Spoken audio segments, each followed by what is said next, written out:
Our black colleges have produced some great basketball players, among them former New York great Willis Reed, Bobby Danis, the Milwaukee Bucks, and of course, Earl Monroe, one of the all-time greats here for the New York Knickerbockers.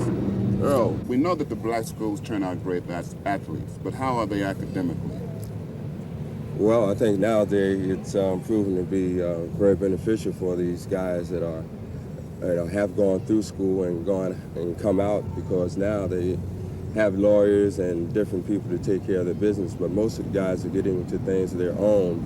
They're getting to know what they're about, know what type of business they're in, as opposed to before when everything was handled by just one man. And let's get away from basketball. How do you feel that the black schools shape up with the other institutions academically?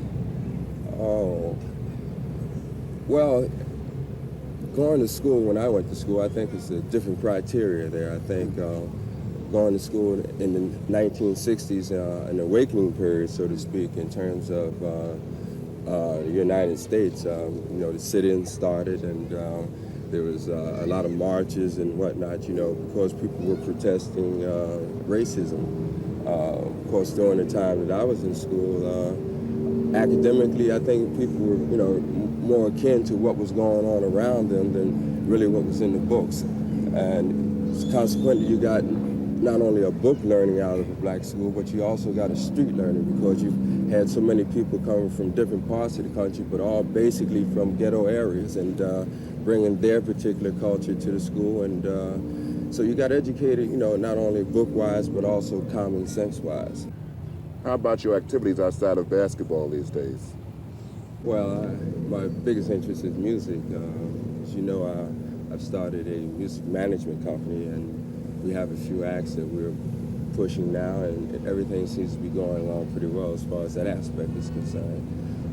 Then too, I have an import company, oddly enough, called Israeli Fashions of Tomorrow, and that's coming along pretty well. So, here in New York, there's a lot of opportunity for guys like myself, and fortunately, I've gotten myself in a position to be akin to things that are around me and take full advantage of.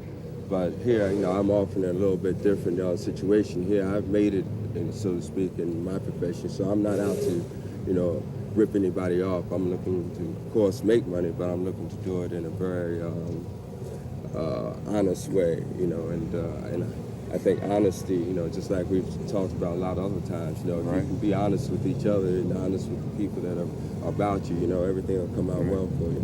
Said, you seem to be a very astute businessman, so apparently you've got a pretty good background at Winston-Salem Teachers College.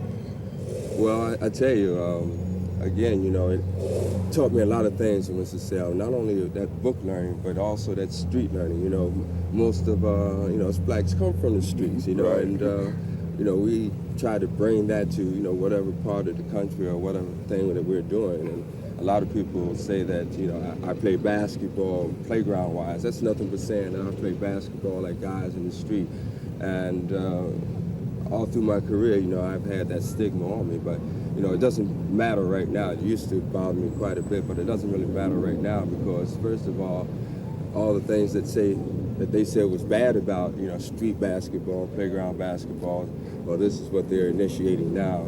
When they come out with the one-on-one contest, which is something that was basically outlawed 4 or 5 years ago, but now it's accepted, And strangely enough, as everything, it seems, once it's accepted by the white community, it's cool.